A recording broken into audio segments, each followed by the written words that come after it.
बहुत पहले भारतवर्ष में एक मनीषी हुए थे। जब उनका अंतिम समय समीप आया तो राजा उनसे उनकी अंतिम इच्छा पूछने आए।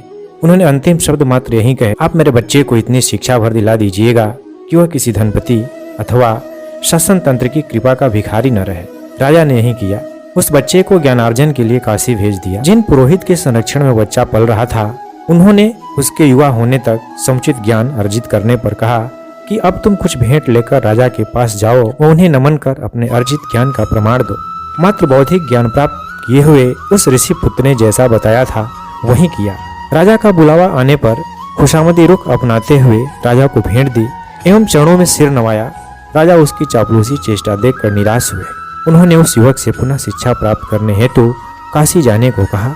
पुनः कुछ वर्षों तक उस युवक ने वेदांत, दर्शन, तत्वज्ञान में महारत हासिल कर राज दरबार में अपनी उपस्थिति दी एवं इस पर पहली बार से भी अधिक भांति भांति के उपहार भेंट किए। भाव भंगिमा में विनम्रता इतनी कि कोई भी खुशामद पसंद करने वाला राजा प्रसन्न हो ऊंचा पद दे देता।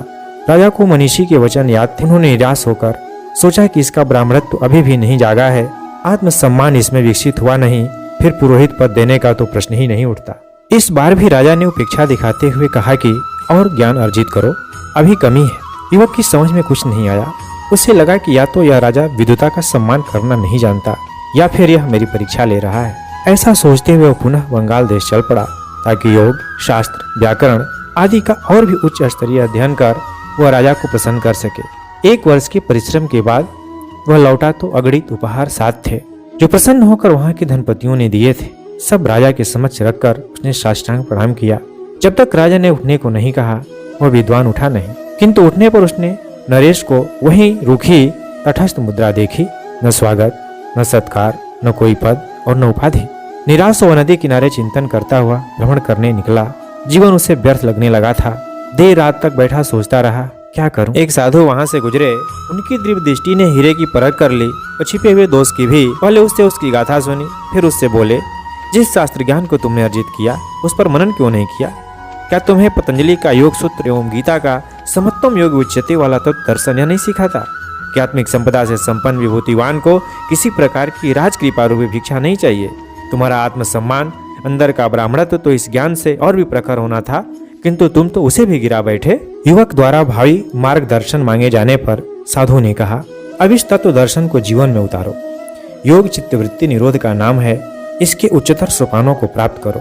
पूरी लगन से तप करो, इतना प्रचंड तप कि स्वयं इंद्र भी सारा वैभव तुम्हारे चरणों में रख दे और तुम्हें आत्मसत्ता के समक्ष वह भी तुच्छ लगे। युवक ने जो भी कुछ सीखा पढ़ा था उस पर अमल करते हुए स्वयं को साधना पुरुषार्थ में नियोजित कर दिया। उसे सांसारिक वैभव से कोई मतलब नहीं रह गया। निराहार रहता और सतत साधनारत रहता। धीरे धीरे कीर्ति फैली। लोग आते, चरणों में धन संपदा, फल पुष्प रखते, पर योगीराज ने कभी उन पर दृष्टि नहीं डाली। समाचार राजा के कानों तक पहुंचा। पता चला यह वही युवक है जो पहले उनके आदेश पर ज्ञानार्जन हेतु गया था। राजा ने एक परीक्षा और लेनी चाहिए।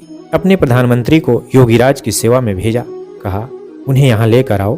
मंत्री जी ने भी जाकर देखा कि यह तो वही युवक है। उन्होंने भी लगभग आदेशात्मक भाषा में कहा, राजाज्ञा है कि आप हमारे साथ चलें। योगीराज ने शांत संतुलित स्वर में कहा, हम तो एक परब्रह्म का अनुशासन मानते हैं। किसी राजा की आज्ञा का यहाँ कोई महत्व नहीं है। अपने राजा से कह दो कि यदि वे स्वयं आकर मिलना चाहें तो हम कुछ क्षण उन्हें यहाँ आश्रम में दे देंगे। राजा अपनी शासन व्यवस्था संबंधी कोई परामर्श चाहें तो हमें देने में कोई संकोच नहीं, वह हमारा कर्तव्य है।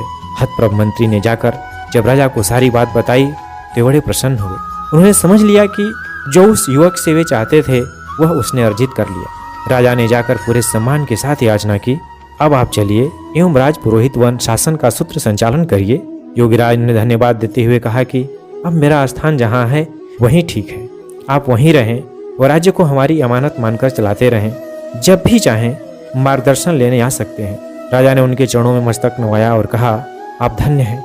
आपने धर्म तंत्र की न केवल लाज रखी बल्कि उसे पुनः अपने उच्च स्थान पर प्रतिष्ठित कर दिया है। आप यहीं आश्रम में साधना करते रहें, हम पर अपनी कृपा दृष्टि बनाए रखें, कभी मार्ग से विचलित होना देखें तो मार्गदर्शन देते रहें।